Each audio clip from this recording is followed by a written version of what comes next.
kita mulai jam 11 ya, sebentar lagi. Ya, izin untuk presensi Pak Kakak.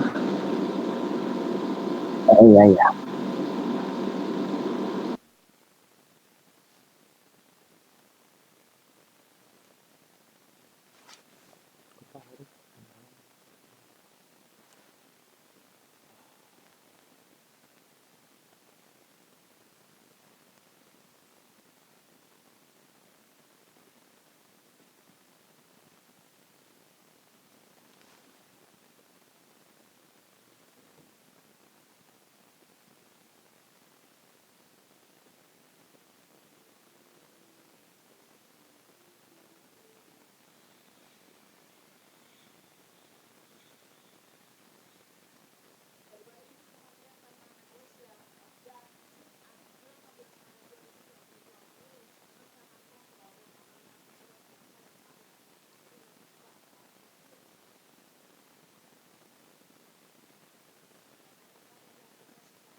Untuk yang tidak bisa barcode nanti saya presentasikan manual sesuai dengan nama yang ada di partisipan ya.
Oke, gimana Pak Putu? Absen? Oke Pak, mungkin saya stop saja Pak ya. Ya. Mahasiswa udah absen? Udah ya, mudah-mudahan. Nanti saya manualkan Pak. Iya. Ya, silakan Pak Kakak. Ya, masuk. Oke, ini adalah kuliah terakhir sebelum UTS ya. Di rekamannya dijalankan Pak. Itu ya, mungkin Dropbox yang bisa atau saya yang rekam. Apa saya yang rekam dah sudah. Saya coba. Sedang proses Pak. Oh, Recording is on. Ya, sip.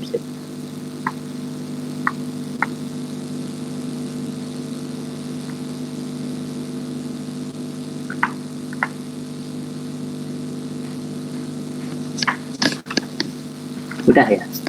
Oke, kita mulai. Jadi ini bab 5 ya, kita sebut ini bab 5, yaitu judulnya kespontanan proses dan kestabilan. Sambil kita akan merangkum beberapa hal. Kemarin kita sudah bahas setelah penurunan di pertemuan sebelumnya lagi, bahwa berdasarkan dengan menggunakan konsep energi bebas Gibbs, kita bisa mengetahui kespontanan. Saya simplifikasi dengan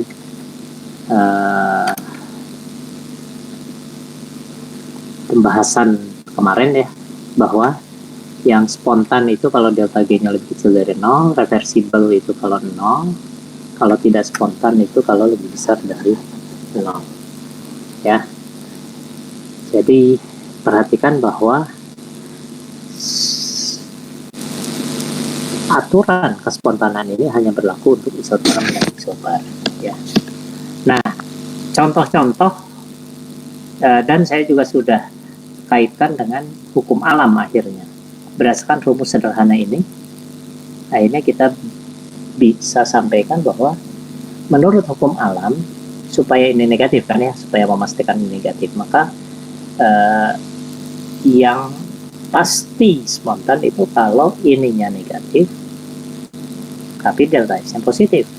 Perhatikan bahwa kalau ini negatif, ini positif, ya mau tidak mau total ini semua akan negatif ya. Jadi itu akhirnya hukum alam cenderung eksoterm sangat masuk akal ya, karena endoterm itu butuh energi pasti sulit dan condong untuk semakin tidak teratur. Itu hukum alam ya. Dan kedua hukum alam ini lewat konsep delta G akhirnya kita bisa membahasnya menjadi menarik, yaitu bahwa kadang ada pertarungan antara kedua hukum alam ya. Maksudnya begini, kalau misalnya kita yang ini misalnya untuk proses yang delta H lebih kecil dari 0 dan delta S lebih kecil dari 0, yang sesuai hukum alam yang entalpinya atau entropinya. Mohon maaf Pak Kakak. Apa? Oh, share Ada screen pertanyaan belum? dari mahasiswa, ini layarnya memang belum. Oh enggak, saya sudah tunjukkan layarnya sebetulnya, maksudnya. Sebentar, coba. Oke, sudah kelihatan sekarang ya. Ya, saya ulang sedikit. Jadi kita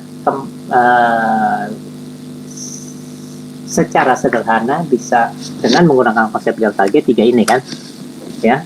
Dan kemarin Anda di awal saya buat pertanyaan cukup banyak, awalnya bingung, akhirnya di akhir mayoritas sudah paham ini ya, pada pertemuan sebelumnya. Nah, itu kespontanan proses. Lalu dari situ kita bisa simpulkan suatu hukum alam tentang kespontanan berdasarkan delta G. Ya, rumus syarat kespontanan kan ini tadi ya, untuk yang isoterm dan ini sebetulnya syarat untuk isobar sebetulnya, tapi ketika kita terjemahkan menjadi delta G akhirnya menjadi isoterm dan isobar. Oke, jadi intinya adalah ini yang tadi saya ceritakan sebetulnya, tapi saya belum share layar. Oke, kalau kita lihat ketidaksamaan ini, bahwa yang spontan itu adalah delta H min T delta S itu lebih kecil sama dari 0, maka kita bisa lihat di sini ruas kiri ini bisa dipastikan 0 ya, jika delta H-nya negatif, lalu delta S-nya positif, karena T selalu positif. Jadi suhu Kelvin itu kan selalu positif. Jadi kemarin ada yang bilang suhu Kelvin bisa negatif, keliru ya. Suhu Kelvin itu selalu positif, paling kecilnya adalah 0, kecuali kalau pakai derajat Celcius ya. Oke, Anda mestinya paham ya kalau dengan matematika sederhana ini harus negatif dan ini positif untuk menjamin ini pasti negatif. Artinya menurut hukum alam, perubahan di alam cenderung eksoterm, delta negatif itu, dan semakin tidak teratur positif. Jadi perubahan dengan delta H negatif dan delta S positif pasti spontan. Nah, kemarin ada PR. Saya akan tanya nanti ya, saya tunjuk beberapa orang, tolong langsung on mic dan menyebutkan jawabannya ya. Misalnya saya beri contoh ini. Saya sudah sebutkan tadi, bahwa pada kenyataannya, kalau bisa baris kalau double klik. Nah, saya sudah nyatakan sebelumnya bahwa pada kenyataannya berdasarkan konsep delta G ini akhirnya kita bisa melihat adanya pertarungan antara dua hukum alam tersebut. Sebagai contoh, misalnya untuk kasus yang saya highlight, menurut hukum alam, yang sesuai hukum alam itu adalah entalpinya atau entropinya. Kalau untuk kasus itu, silakan Anda tulis di chat. Yang sesuai hukum alam itu entropinya atau entropinya atau entalpinya. Silakan. Nah, Stefani udah betul ya dengan Ahmad Faisal. Oke. Entalpinya negatif, artinya ya logis lah ya kalau entalpi negatif itu mendorong kespontanan ya, karena melepaskan energi. Bom misalnya sulit mudah meledak, kalau yang mudah meledak itu prosesnya spontan yang susah dihentikan gitu ya.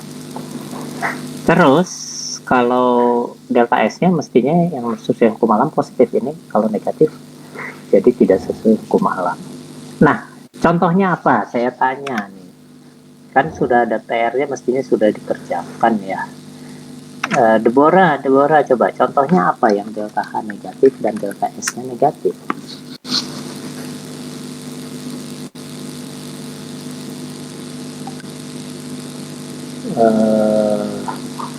Sudah ketemu atau belum? Kalau belum bilang aja belum dulu. Untuk yang delta H negatif, delta S negatif.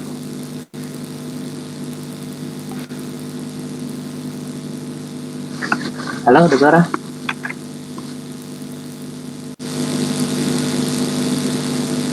Ini mana nih suaranya, Deborah?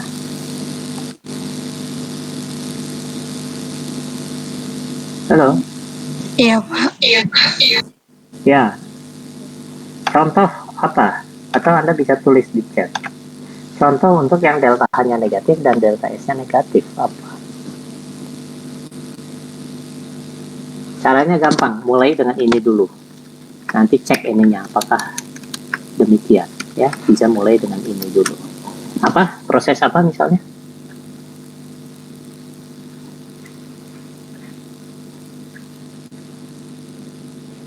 Deborah? Yang sesuai dengan yang kedua? Atau belum dapat kamu?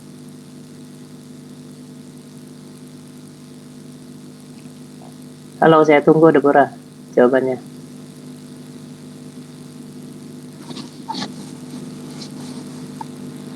Tadi ada suaranya udah didengarkan kok.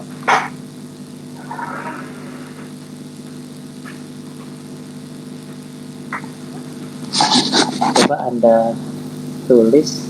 Oh, belum juga ada. Silakan kalau misalnya tidak pakai mic. Tadi memang mic-nya agak masalah ya, pas dibuka langsung jadi mantul gitu ya. Ada gema. Anda tulis saja.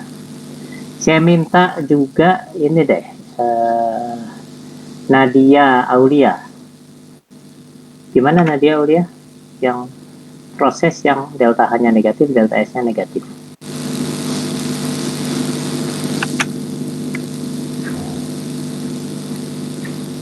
Nadia?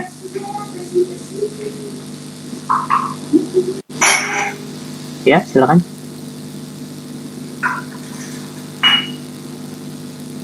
Saya kasih clue aja lah. Cari yang sederhana dalam bentuk bukan reaksi kimia. Kan kalau reaksi kimia mungkin sulit. Perubahan wujud saja Nadia. Coba cari perubahan wujud yang memenuhi ini.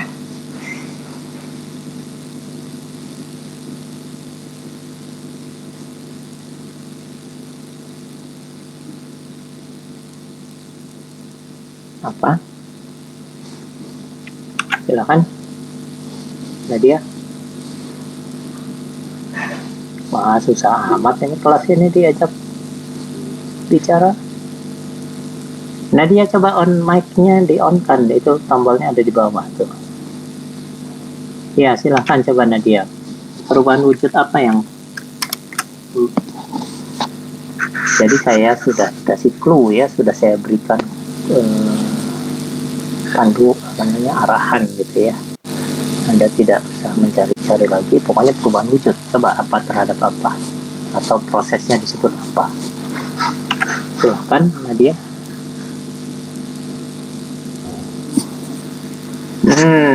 Oke, saya undang semua lah. Saya tulis, silahkan tulis di chat apa saja yang memenuhi golongan kedua itu. Proses. Silahkan.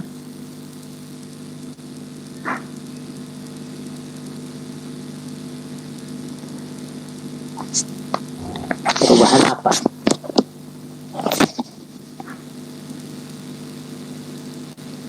Oh, Nadia udah keluar. Oke, pembekuan. Oke, bagus sekali. Pembekuan itu betul sekali. Kenapa? Nanti coba yang bubuk semen dengan air, coba ya. Pembekuan betul. Kenapa? Karena kalau pembekuan itu kita cek saja sebaliknya lah. Kalau pembekuan sebaliknya kan peleburan atau pelelehan. Kalau pelelehan atau peleburan jelas perlu pemanasan. Artinya endoterm, delta H pasti positif. Ya. Ini kalau sebaliknya udah pasti negatif. Jadi kalau dari cair ke padat pasti negatif. Lalu semakin teratur atau semakin tidak teratur? Kalau menjadi padat ya jelas semakin teratur. Kalau dari padat ke cair, cair menjadi gas, barulah semakin tidak teratur. Kalau semakin teratur deltanya negatif, betul. Jadi ini contohnya adalah pembekuan. Pembekuan. Atau bisa juga pengembunan dari gas menjadi cair kan? Itu masuk kategori ini.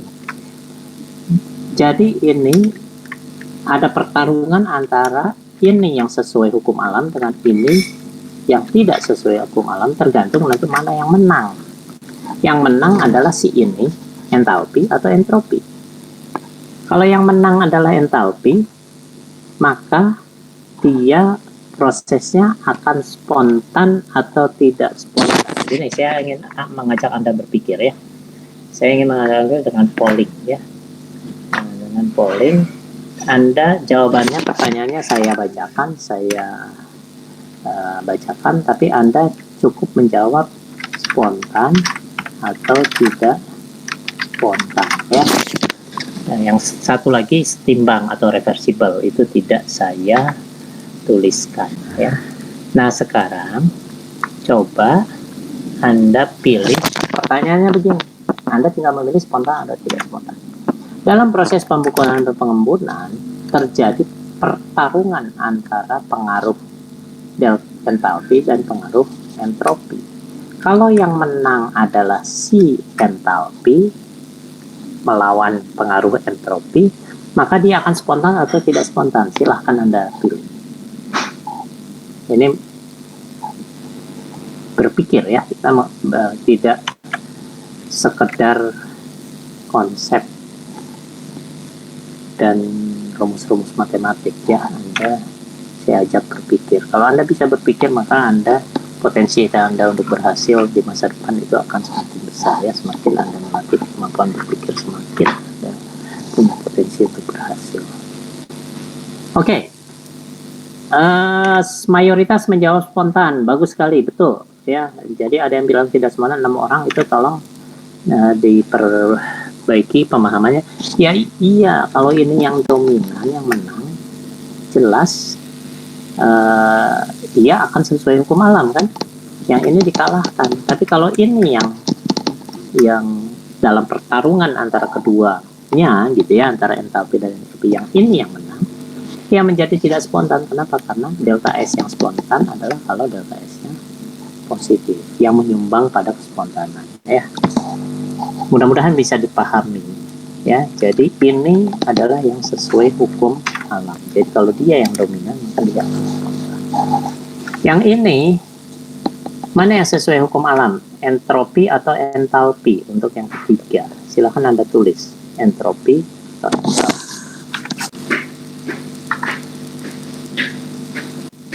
atau saya bisa buat polling berikut ya, entalpi, entropi ya.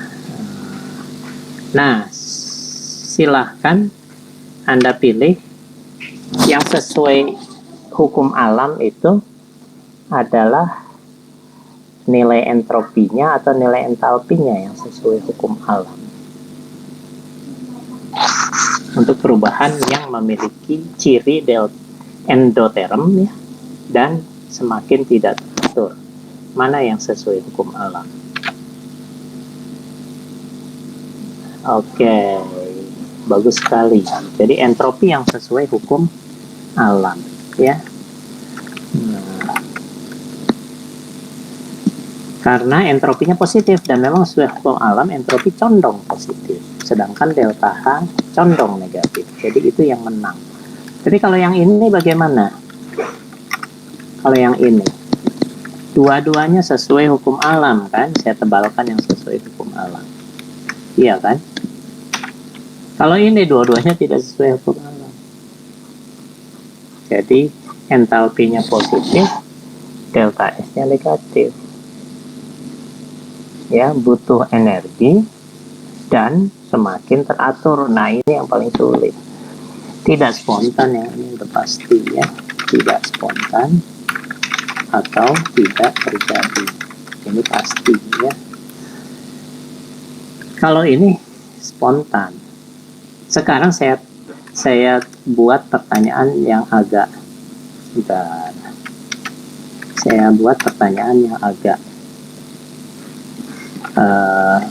dimudahkan ya. Jadi saya tidak bertanya ini apa, atau saya tanya lagi lah untuk yang sudah buat PR,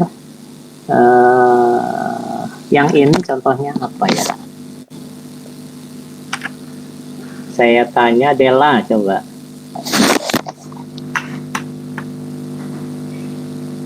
Della? Iya, Pak. Nah, ini contoh prosesnya apa nih? Yang proses apa yang delta hanya positif, artinya endoterm, tapi semakin tidak teratur. Delta S-nya positif. Contohnya apa?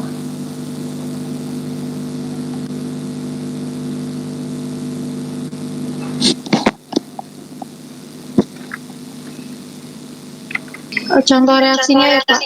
Ya, contoh reaksinya. Apa? Atau contoh perubahan, tidak harus reaksi kimia, bisa juga perubahan fisika.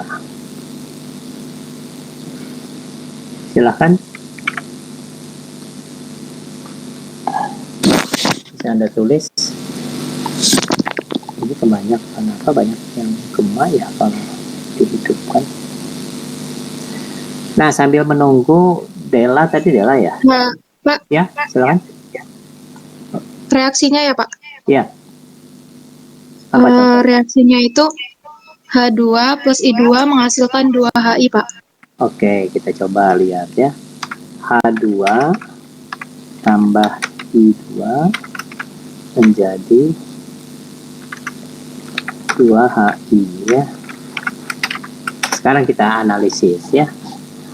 Kira-kira dalam bentuk terpisah begini antara hidrogen dan oksigen dengan menjadi HI, itu mana yang lebih teratur? Walaupun sebetulnya yang lebih jelas kalau kita ganti N2 tambah 3H2 ya, menjadi 2NH3. Mirip lah ini sebetulnya, dua-duanya sama sebetulnya jawabannya ya, dua-duanya sama. Sekarang saya tanya, mana yang lebih teratur? N2 dan H2 atau NH3, kiri atau kanan? Ya, saya buat polling lagi coba ya, untuk lihat pemahaman Anda semua. Yang kiri atau yang kanan? Jadi sederhana jawaban pollingnya. Tapi yang saya tanya adalah mana yang lebih teratur? Yang kiri atau kanan?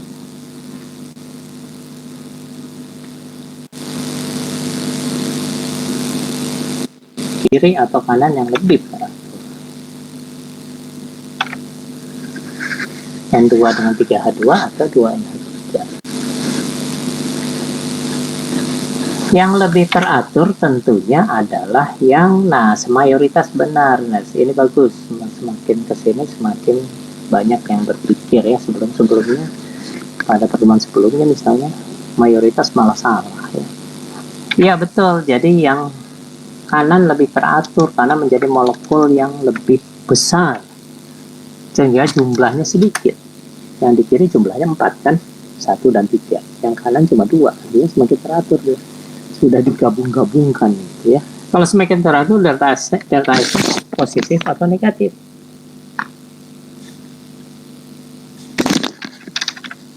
Delta S-nya positif atau negatif.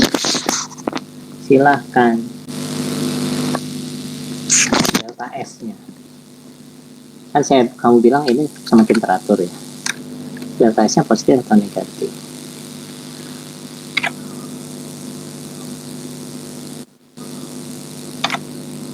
Kalau semakin teratur.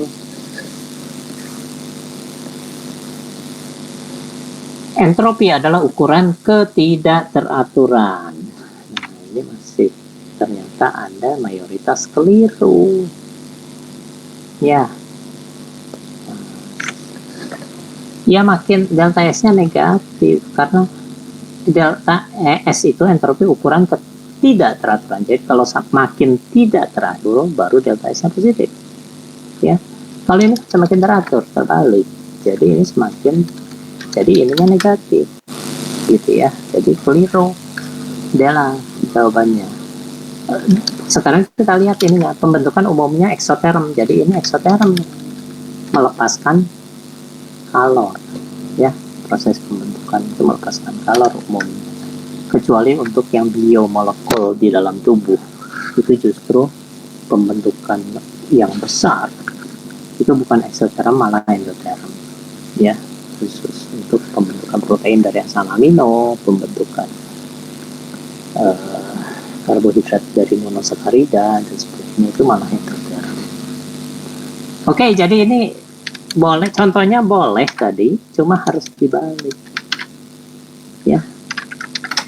Nah, ini baru benar. Ya.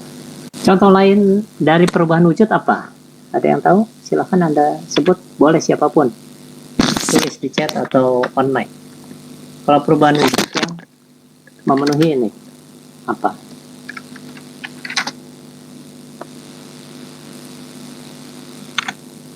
Silahkan. Oh, suara saya kurang keras. Coba saya. Suara saya udah lebih jelas sekarang? Terdengar kok Pak dari tadi. Oh, dari tadi terdengar ya. Oke, baguslah. Dikira kurang jelas. Iya. Perubahan wujud. Stefan Gulo misalnya, silahkan. Perubahan wujud apa? Maratun udah betul, pelelehan.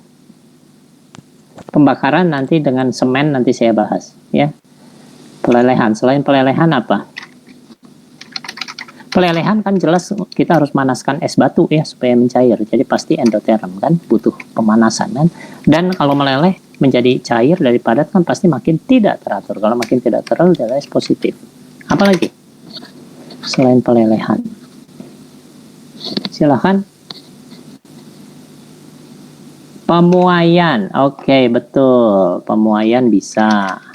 Pemuaian semakin gede itu semakin tidak teratur ya. Kalau padatan memuai itu makin tidak teratur dan butuh energi memang untuk pemuaian karena harus dipanasin. Tapi selain pemuaian, penguapan, iya kan? Semakin tidak ini semua semakin tidak teratur. Sekarang saya akan membahas pembakaran yang ditulis oleh salah seorang teman Anda dengan pencampuran semen dan air. Nah, semen dan air umumnya Anda coba di rumah kalau punya semen. Campur dengan air, ukur suhu air tadinya, lalu kita setelah dicampur suhunya diukur lagi, ternyata semakin panas atau semakin dingin. Tergantung sih banyak apanya ya. Nanti bisa dicek lah ya. Kalau pencampuran semen dan air misalnya masih suhunya naik artinya menghasilkan panas. Kalau menghasilkan panas itu akhirnya diberikan ke lingkungan kan, maka dia eksoterm. Kalau betul semakin panas. Kalau kapur misalnya memang semakin panas ya, semakin panas. Jadi eksoterm. Jadi masuk kategori ini atau ini. Semakin teratur atau semakin tidak teratur. Kalau semen sendiri, air sendiri malah teratur ketika nyampur. Selalu pencampuran itu semakin tidak teratur. Jadi mengikuti ini. Inilah kalau supaya yang pasti ya semen harus dicek lagi ya. Karena bisa saja beberapa diantaranya ada endoterm dari komponen semen itu ya. Mana yang menang antara eksoterm dan endoterm. Karena selain kapur itu rasanya endoterm. Karena semen campuran lebih baik misalkan kapur lah ya, kapur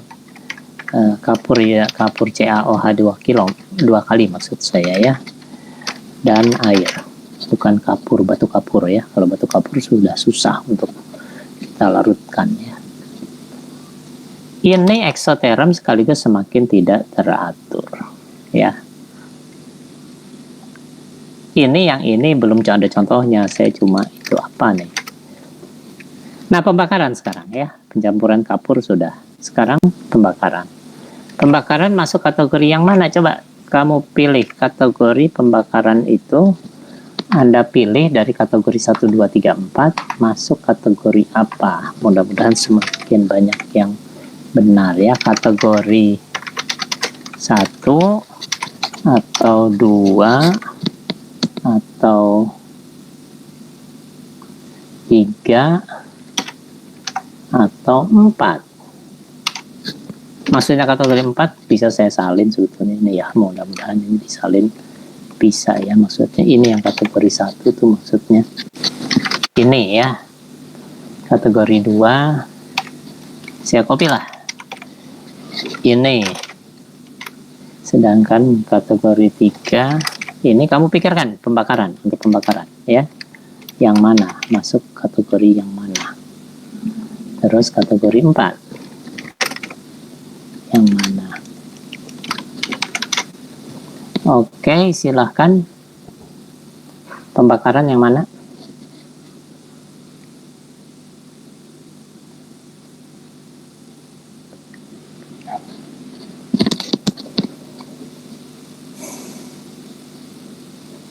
Wah.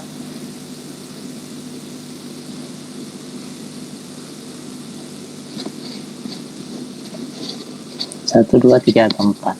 Sejauh ini paling banyak menjawab yang keempat.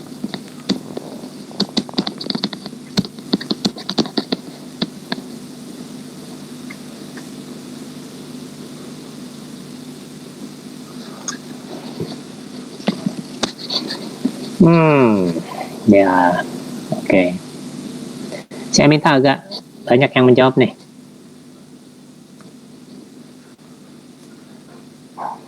Kategori yang mana?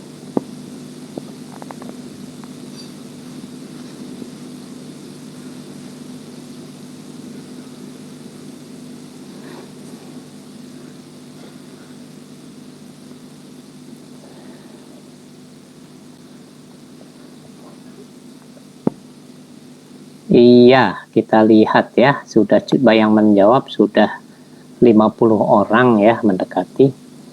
Jadi ini sudah menggambarkan pemahaman mayoritas Anda dan benar mayoritas. Bagus sekali ya.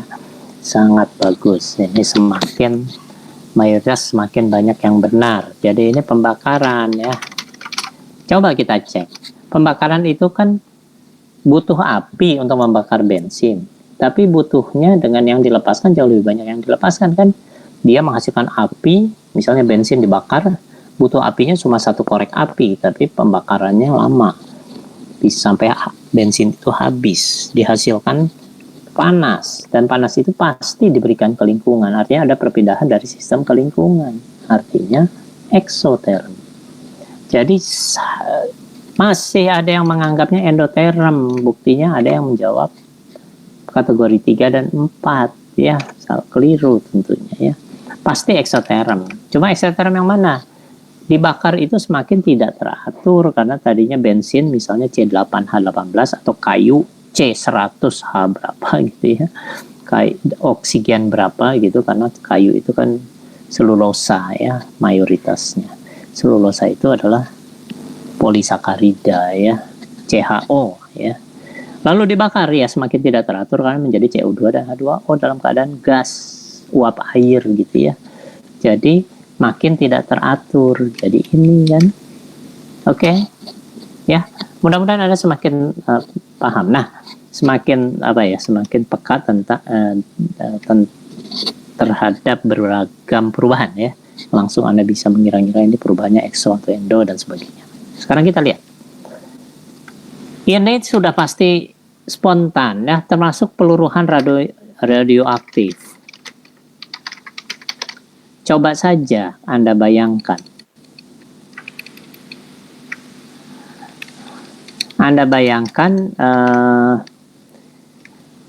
Sebelum meluruh dia uranium gede ukurannya. Ya. Lalu pecah-pecah menjadi lebih kecil, memancarkan partikel alfa, partikel beta, dan sinar gamma. Ya jelas saja semakin tidak teratur ya.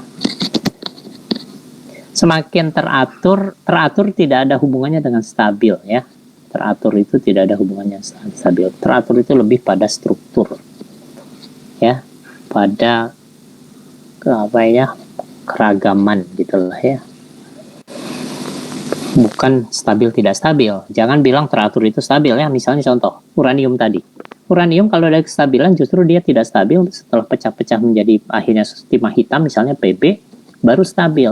Tapi stabil itu bukan teratur. Jadi jangan kacaukan stabil dan teratur. Saya kasih catatan sedikit lah di atas ini ya supaya Anda ingat. Jadi ini kestabilan. Karena kita bahasnya setelah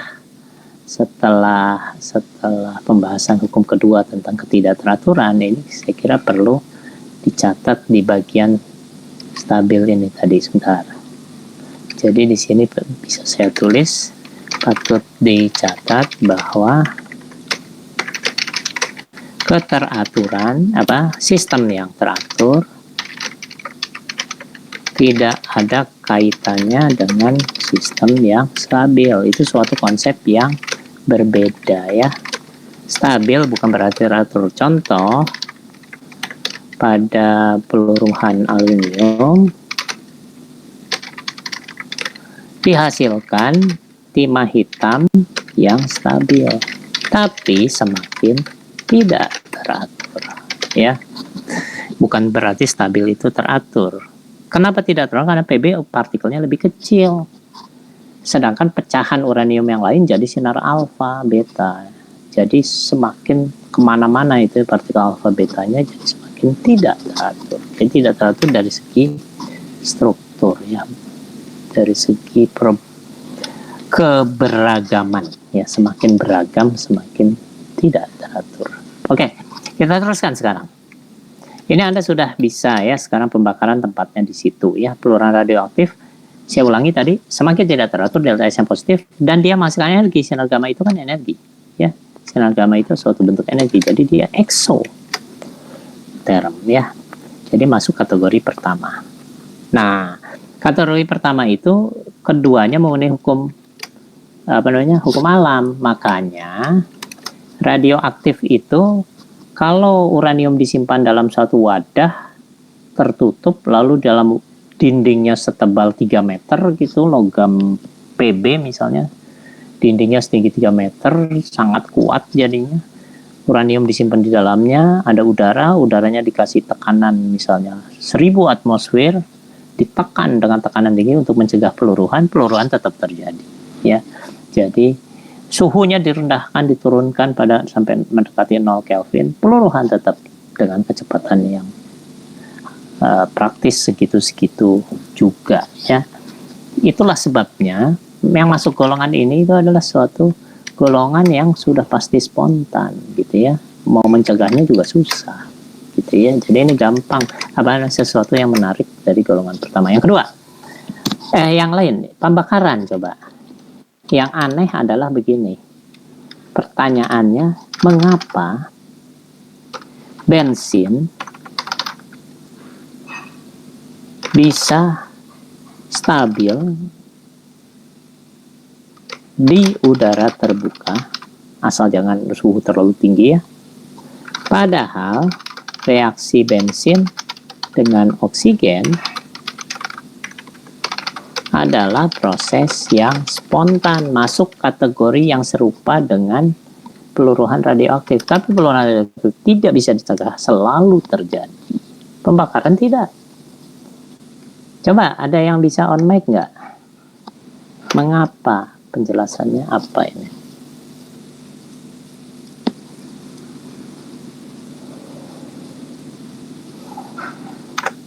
Ada yang bisa? Silahkan. Ini sita termonya saya sebetulnya kalau mau pembahasannya agak mendalam, nanti DG sama dengan DH min DTS, nanti akhirnya DH TDS min SDT, lalu secara matematiknya DH itu sendiri dari yang di dalam, nanti ada persamaan fundamental dan sebagainya. Itu saya hapus sajalah kebutuhan untuk kenal. Lebih baik kalau suatu saat ada kuliah pilihan termodinamika kimia baru kita bahas tentang persamaan fundamental dan lain-lain ya. Kita lebih konsep yang lebih mendasar saja yang kita coba tanamkan ya. Ada yang bisa, misalnya saya panggil salah seorang ya, mengapa kok bensin dengan oksigen katanya spontan, tapi kok bisa saja bensin tenang-tenang saja di udara terbuka, padahal di udara terbuka ada oksigen. Padahal prosesnya, reaksinya adalah spontan. Nah, ya dari tadi cewek terus yang disuruh ya. Sekarang Stefan Gulo. Stefan, gimana kira-kira?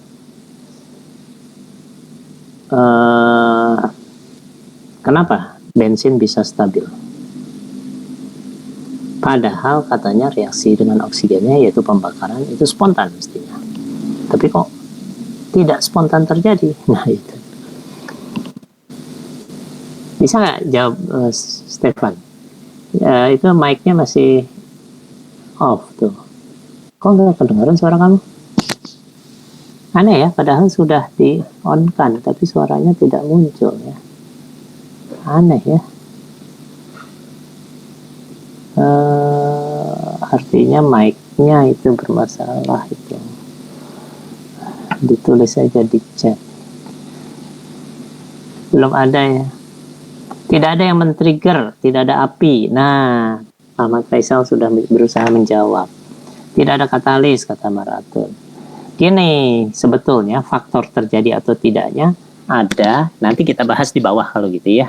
Kita bahas di bawah nanti. Supaya kita paham yang namanya faktor termodinamika dan kinetik ya. Termodinamik dan kinetik. Nanti ini kita masuknya ke sini sebetulnya. Nah, balik lagi mengenai kestabilan tadi. Begini, kita lihat faktor suhu. Nah, jadinya kan faktor suhu itu adalah untuk menjelaskan bagaimana membuatnya menjadi spontan. Ya, kita lihat dulu aja nih. Nanti pembakaran kita jawab belakangan lah ya. Ini udah ada yang berusaha menjawab, kita jawab belakangan. Sekarang kita lihat ini saja. Ya, kita lihat. Kita mulai dengan pembekuan. Ya, kita coba perhatikan proses pembekuan. Proses ini berdasarkan entalpi condong spontan. Artinya apa? Karena dia eksoterm. Tapi berdasarkan entropi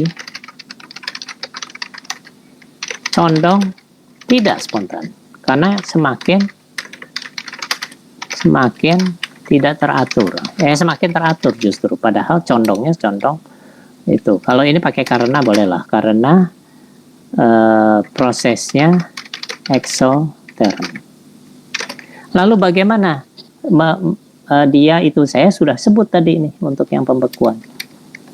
Tergantung mana yang dominan. Kalau yang dominan ini, dia akan spontan. Kalau yang dominan ini tidak spontan. Dominasinya ditentuk di bagaimana mengatur dominasi dari kedua faktor tersebut. suhu akhirnya. Perhatikan rumusnya kan ini gitu ya.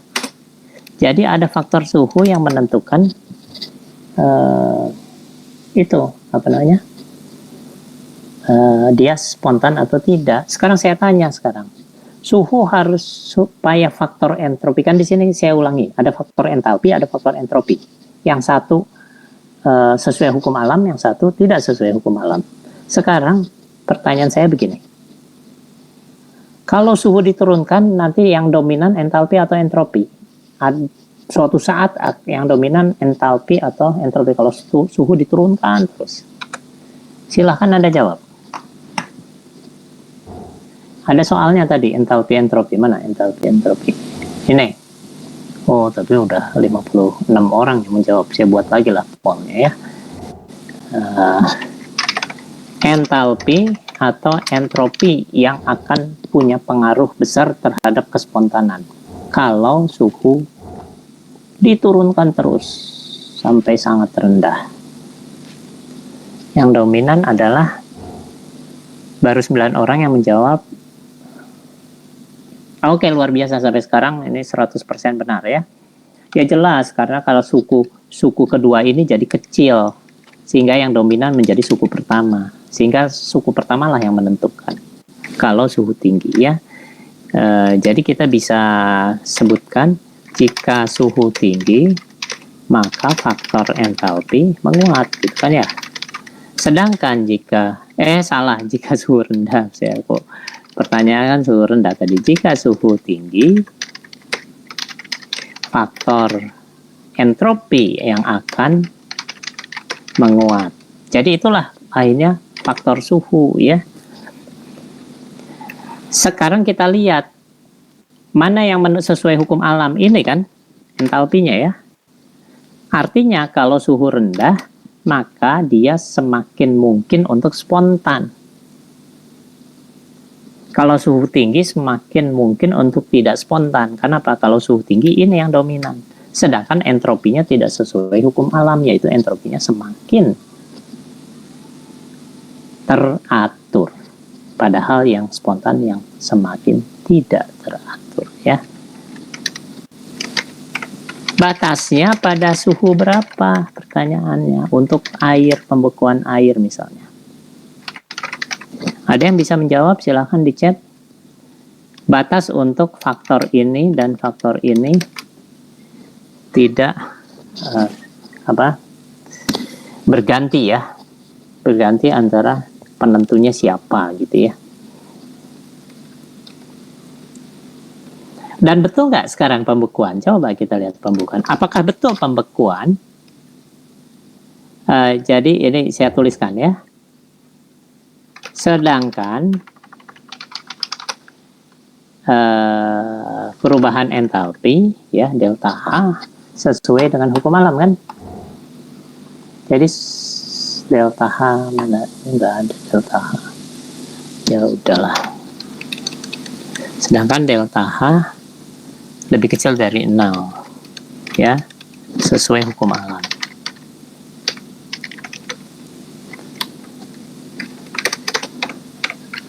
Oke lah.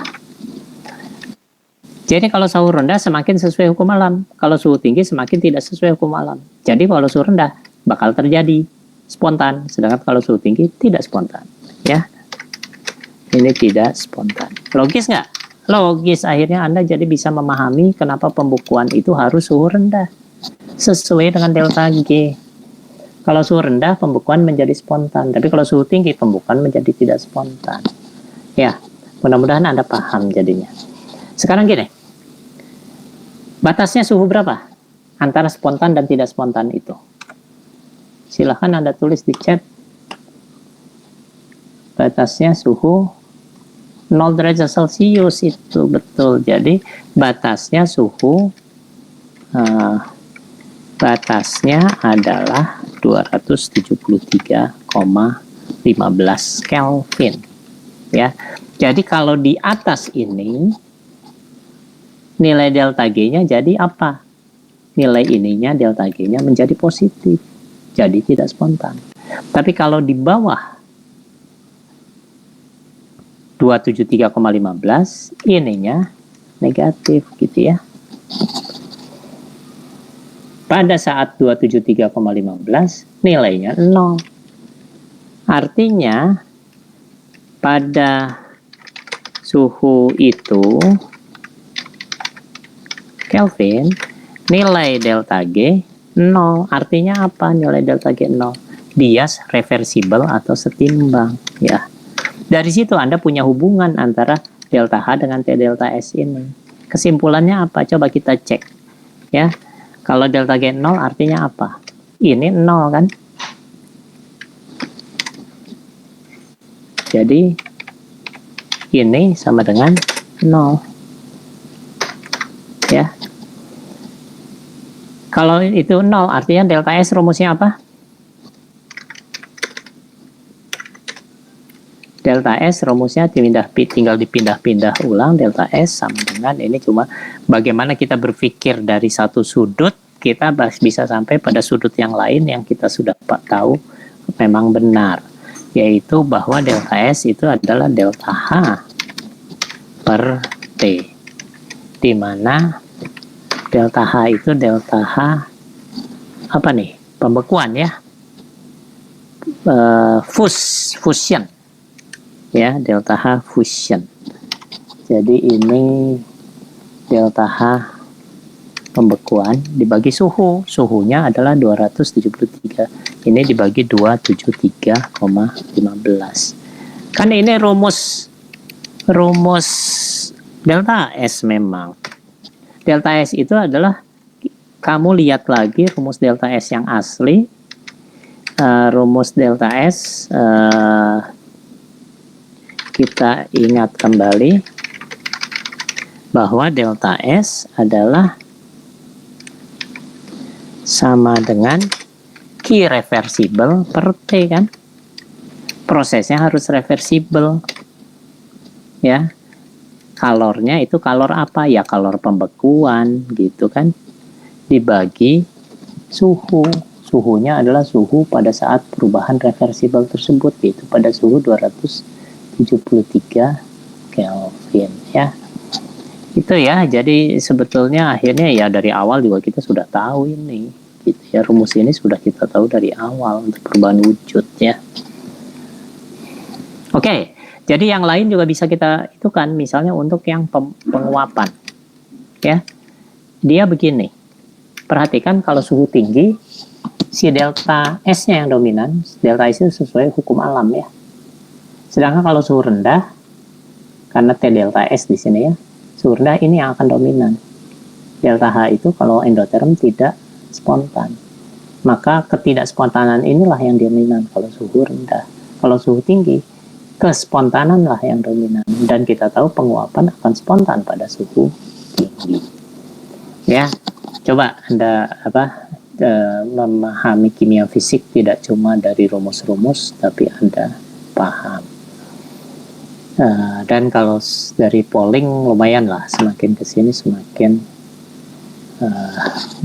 banyak yang menjawab benar, jadi semakin berpikir gitulah ya.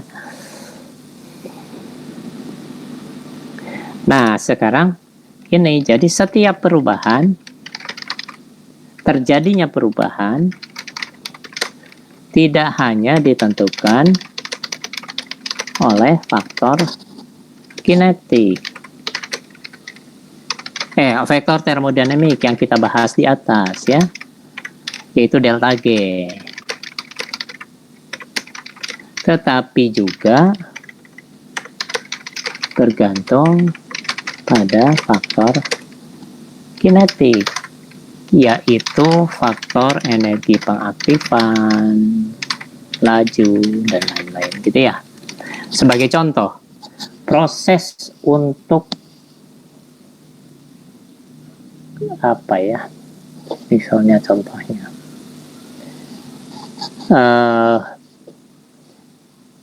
tanaman berbunga aja misalnya, itu kan terjadi tapi lambat sekali kan? Kalau kita lihat cuma dalam waktu 1/4 jam seperti tidak terjadi perubahan gitu, tapi perubahannya lambat sekali ya.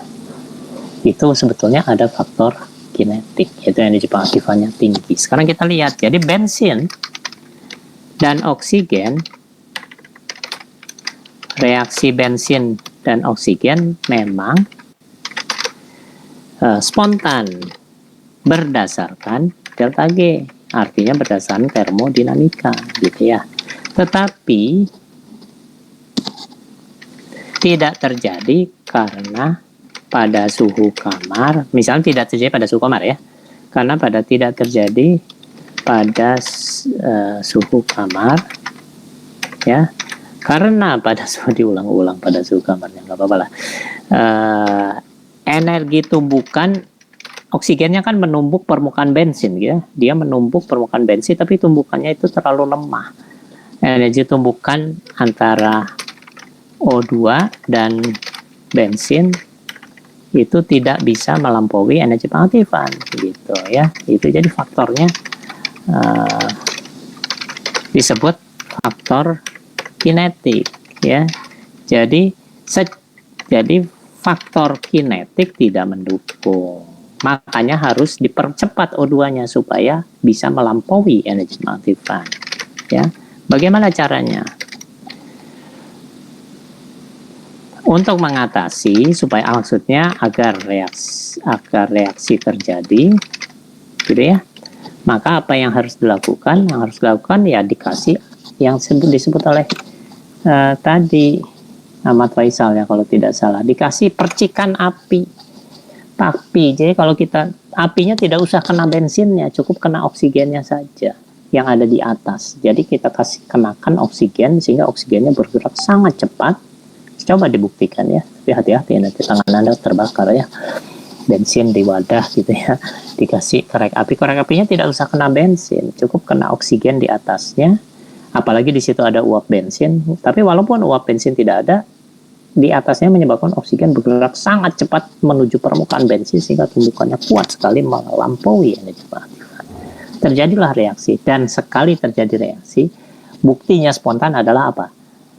Sangat sulit kita mengamati ada satu gentong bensin sudah terbakar di permukaan, lalu bensinnya makin lama makin habis, terbakar menjadi CO2 dan H2O. Pas 2/3 tinggi bensin tadi ya, lalu berhenti. Kemungkinannya kecil ya.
Recording is on.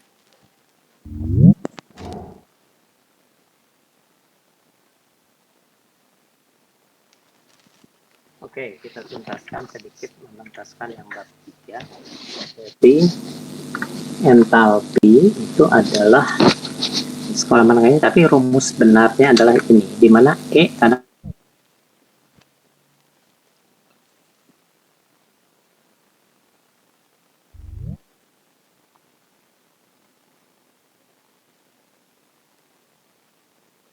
Recording is on.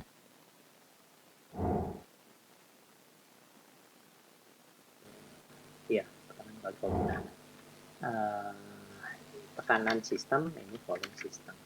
Lalu kita balik ke hukum pertama, dE sama dengan dQ plus dV. Kalau pakai diferensial, ini penulisannya.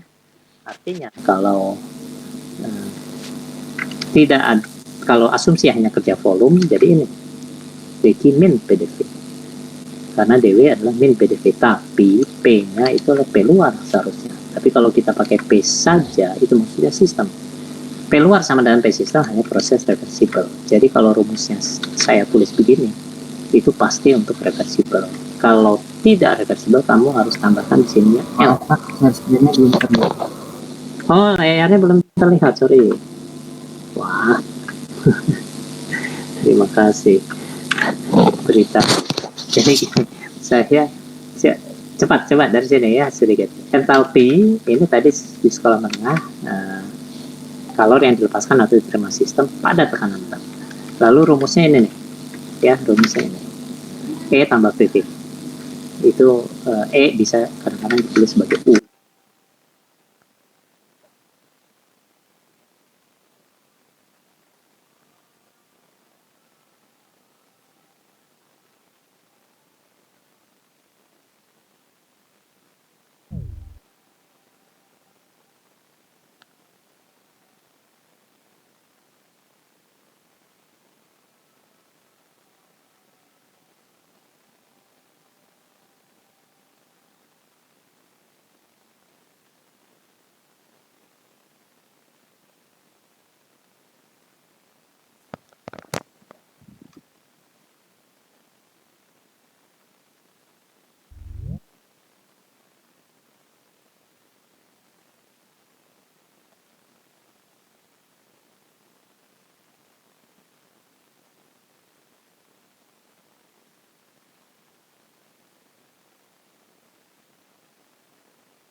Dia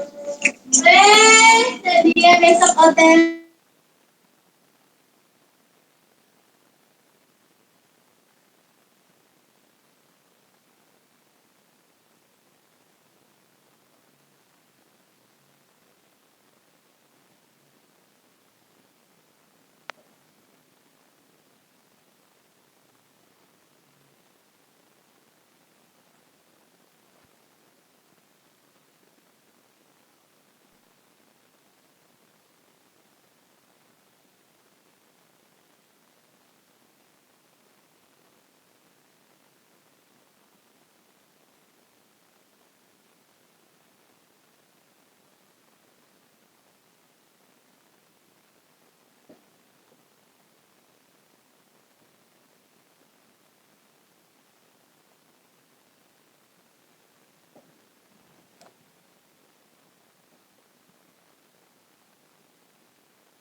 Pesan saya akhiri. Ya, terima kasih Pak Putu.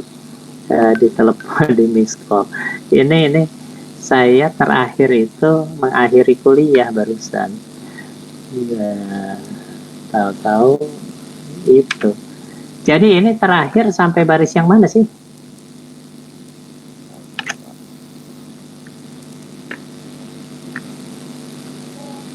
Terusnya itu Pak. Yang ini. Iya Pak. Oke. Jadi entalpi itu, dari inilah rumus entalpi. Lalu kalau ini pada energi hukum pertama, DI sama dengan DQ plus DW, tapi DW-nya bisa diganti menjadi min PdV. Jadi ini ya, kita asumsikan cuma ada kerja volume, ya, cuma ada kerja volume. Jadi kita bisa pakai ini. Dan kalau volume tetap, kan tidak ada DV, ya, tidak ada delta V. Tidak ada delta V, sehingga DE tinggal sama dengan DQ saja, ya. Makanya kita sebut DQV. Jadi kalau pada volume tetap, jadi mulai sekarang bisa diingat. Energi dalam adalah kalau volumenya tetap. Sedangkan pada tekanan tetap kita pakai rumus entalpi tadi. Ini. Lalu kita pakai D di depannya. Ini pakai D, ini pakai D, ini pakai D. Ya, jadi akhirnya semuanya di depannya ada D. D dari PV.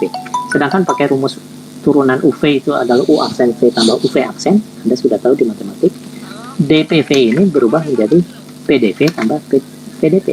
Lalu DE-nya kita kasih kurung karena mau saya substitusi dari hukum pertama yang dianggap hanya ada kerja volume tadi. Jadi DE-nya ganti DQ min PdP, di mana min PdP adalah DW sebetulnya. Ya, perhatikan di sini ini jadi dicoret. Ya, jadi ini dicoret. Akhirnya jadi apa? Rumus DH akhirnya berdasarkan definisi. Jadi DH adalah DQ tam. Kalau DE itu DQ min PdP, kalau ini DQ plus PdP, ya. Lalu kalau dari rumus terakhir, dari rumusan terakhir kita bisa ketahui kalau tekanannya tetap, ya. Kalau tekanannya tetap, kalau tekanan tetap DH sama dengan DQP karena ini hilang kalau tekanan tetap. Coba aja DP-nya 0, tidak ada perubahan tekanan kan, jadi tidak ada delta P, jadi DP-nya 0, jadi tinggal ini. Jadi akhirnya kalau diintegralkan jadi ini, selesai. Sisanya mengenai apa itu entalpi pembakaran, pembentukan, itu mestinya masuk bagian kuliah ini. Tapi kamu baca sendiri karena itu sudah dibahas di TPP, ya. Kalau pembakaran, kalau itu dengan hukum S, itu sudah dibahas di TPP. Jadi itu tugas untuk akhirnya membaca macam-macam delta H, ya, dengan hukum S. Jadi dua ini jadi urusan kalian untuk membaca sendiri. Saya kira itu sampai sini, ya. UTS sampai di sini, ya. UTS-nya ditetapkan kapan Pak Putu?